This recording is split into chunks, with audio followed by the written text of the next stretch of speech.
As the figurehead of the company, you obviously became synonymous with the FWA, and even to this day, fans still talk about some of the great moments you had. In fact, we recently conducted a poll of the 50 greatest moments in FWA history, and number one by some distance was the match you had at British Uprising 1, the ladder match against Jodie Fleisch. So, what were your memories of that match? Oh, I mean, that was, again, the whole day there was just a whole buzz from the day we got there, you know. We'd come in, we'd get to Bethnal Green, you know, get to York Hall, which again is awe-inspiring in itself. I mean, what a great venue that was. And, you know, it invokes so many good memories and such a good feeling. And we'd come in and we'd do you know, we had the little skit that we'd come in on the limo, which was great. And you know, from the very beginning to the very end of the card, which we was on the main event, it was just top class talent all the way through and top class matches. And you know, you look at the match and then you're thinking, oh man, this is such a high standard, you know.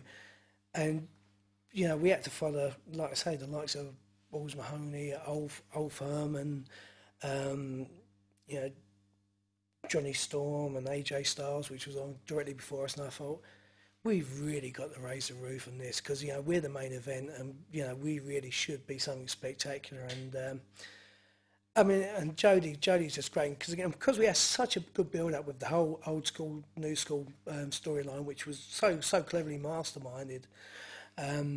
You know, we're burning into a ladder match, and I thought, oh yeah, great, I love a ladder match, that'll do me. And, you know, and as I say, with Jodie, he's just fantastic to work with. You know, the guy is just awesome. And, you know, we go around, we look and think, well, what we can do this, we're going to do this. We've got ladders, we've got, you know, chairs. And I know, you know, obviously there was a table that I went through at the end, and we look around, and, you know, before the show was beginning, and we spotted the balconies, and I could just see this glint in Jodie's eye. And I thought, what's he planning? You know, and yeah, we'd go around, we'd do a bit of the thing. As I said, I knew I was going to suplex him on the guardrail, and, you know, and it takes a brave man to let someone suplex him on the, you know, on the metal guardrail. But, you know, Jodie let me do it, and, you know, made sure I looked after him doing it. And then obviously he went up to the climbed up the ladder onto the balcony, and I thought, oh, here we go. And, you know, I had the rest of the security around me because we knew we was going to catch him. And he got into the lower part of the balcony. I thought, yeah, no problem. Well, I'm set. I'm ready to go. And he jumps up to the top part of the balcony. I thought, oh, no, here we go. And I've had to reset myself. So and you think that's a hell of a test of faith, leap of faith, to dive off when you're about 20 foot in the air, you've got solid concrete, and, you know, you're expecting some guys, you know, to save you. And yeah, you know, when he dove off and everyone scattered, and there was me looking at him, I thought. And it, you know, for me, it didn't matter. Yeah, it didn't matter how hurt I was going to get. My priority was to bring Jodie down safely.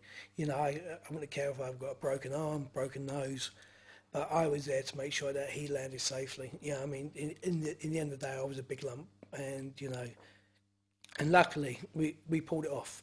And that, for me, it's probably a career-defining moment, not only in my career, not only in Jodie's career, but probably in the company's career. You know, it's a moment in history that could never be repeated. You mentioned in there the old school, new school storyline, which was part of the build-up to that match.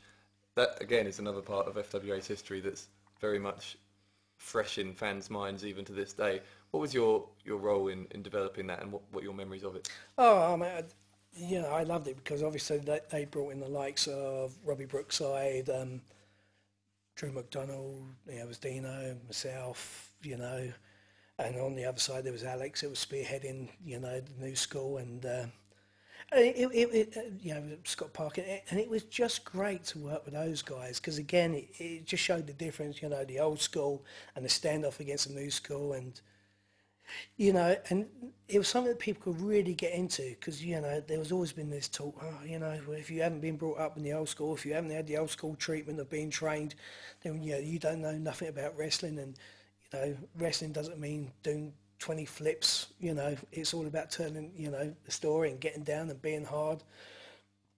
Excuse me. And for me, it was a really cleverly done storyline.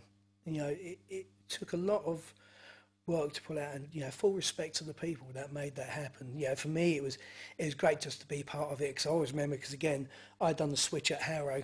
I was being Alex's bodyguard, and obviously I was going to switch and, you know, beat him up, and you know, me and Drew were sort of joined with forces with Drew, and I remember pouring some fluid over Alex, and I mean, we put a little bit of petrol in there just to have the smell, and you see Alex thinking, "Oh, bloody hell, you're taking this too seriously," you know. And then obviously we were going to do it, and you got the rush of the new school that all coming and cleared the ring, and it was just, again, it was one of those camera moments where it just worked so perfectly, and then you had the standoff between it, and again, you know, I started off when I'd done the switch, and then they put me as the jewel in the crown of the old school, and you know, for me, that's another career highlight. You know, I got to work with Alex and Chris Nowinski, with me and Drew doing the match. And I always remember, because, you know, Alex was going to dive off the balcony, and I was running after him, and, you know, just about as he jumped off, I hit him where I shouldn't have hit him. And, you know, obviously that messed it up, and everyone was waiting for the balcony jump, and I said, nah, you ain't having that, not this time. And up yours, FWA, you ain't having it. And we ran back downstairs, and I could hardly breathe. But, you know, it's one of those matches that, because we took it into an all-out brawl, it was everywhere. And, you know, it was nice to work with, you know, the future WWE great, Chris Nowinski, you know, Alex himself. And, you know, I always threatened that I would chop him. I am going to chop him one day. I threatened to him, and he said, "Oh, no, don't chop me, Phil, please." You know, that was my gimmick, you know, chopping people. And he knew that I used to chop when I've laid it in. I'd hit them, and I'd hit them hard.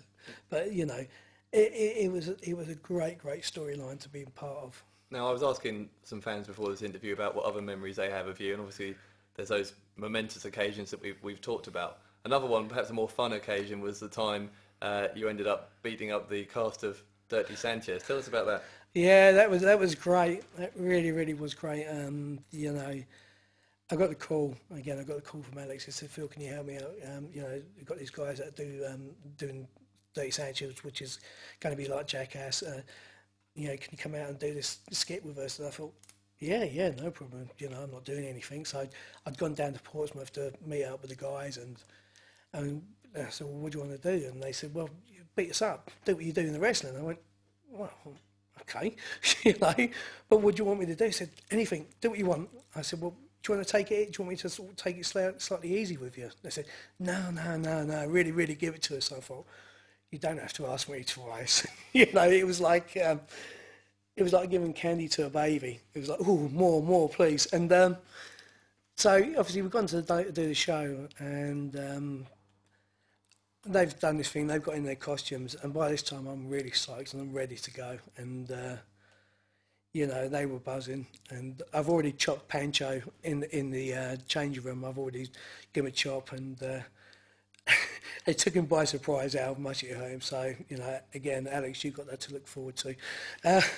And he went, "Chop, goodness me." And it's just the expression on his face. And so, yeah, they've given in the ring, they've given the FWA and wrestling a bit of grief. And, you know, if there's one thing I've always wanted to do, and that's defend wrestling. Do you think it was legitimate? Do you think they didn't have respect for wrestling, or do you think it was put on? I'm not sure. You never knew with those guys, because, you know, they love to party, and I'd like to think they had a respect for us, but probably not at that time, because don't forget, what they did with me was their first involvement with wrestling. So as they said, they just thought it was all put on and all this, you know. So I've stormed in the ring. I've really gone to town with them. And yeah, I remember hitting Bradshaw with a chair, and oh man, did I hit him. I just felt his neck compress as I hit him. And I've got Dan Joyce in my finishing hold, which was called Flash in the Pan. I spun round, and I remember saying, you know, I nearly broke the poor sod's neck. I remember sort of listening to the video, the DVD commentary, that he was still having treatment for a bad neck. So, yeah, they got it. They got it that day.